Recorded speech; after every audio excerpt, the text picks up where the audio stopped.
এক বৃদ্ধ লোক তার সমস্ত সম্পত্তি তার একমাত্র মেয়ের নামে লিখে দিল। সম্পত্তি পাওয়ার পর মেয়ে আর মেয়ের জামাই আলিশান জীবনযাপন শুরু করে দিল। কিন্তু যেই বৃদ্ধ পিতা মাথার ঘাম পায়ে ফেলে এই সম্পত্তি কামাই করেছে তার কথা তারা ভুলেই গেল, তার খবর নেওয়াটাও বন্ধ করে দিল। মেয়ের এই পরিস্থিতি দেখে সেই বৃদ্ধ লোকটা তার ধনী একজন বন্ধুর কাছ থেকে 10,000 স্বর্ণমুদ্রা এক সপ্তাহের জন্য ধার নিল।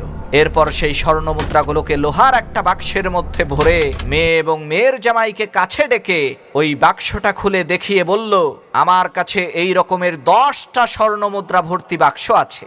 এগুলো আমি সারা জীবন ভরে উপার্জন করেছি। আমার মৃত্যুর পর তোমরা এক বাক্স স্বর্ণমুদ্রা আল্লাহর রাস্তায় দান করে দিও, আর বাকিগুলো তোমাদের নিজের জন্য রেখে দিও।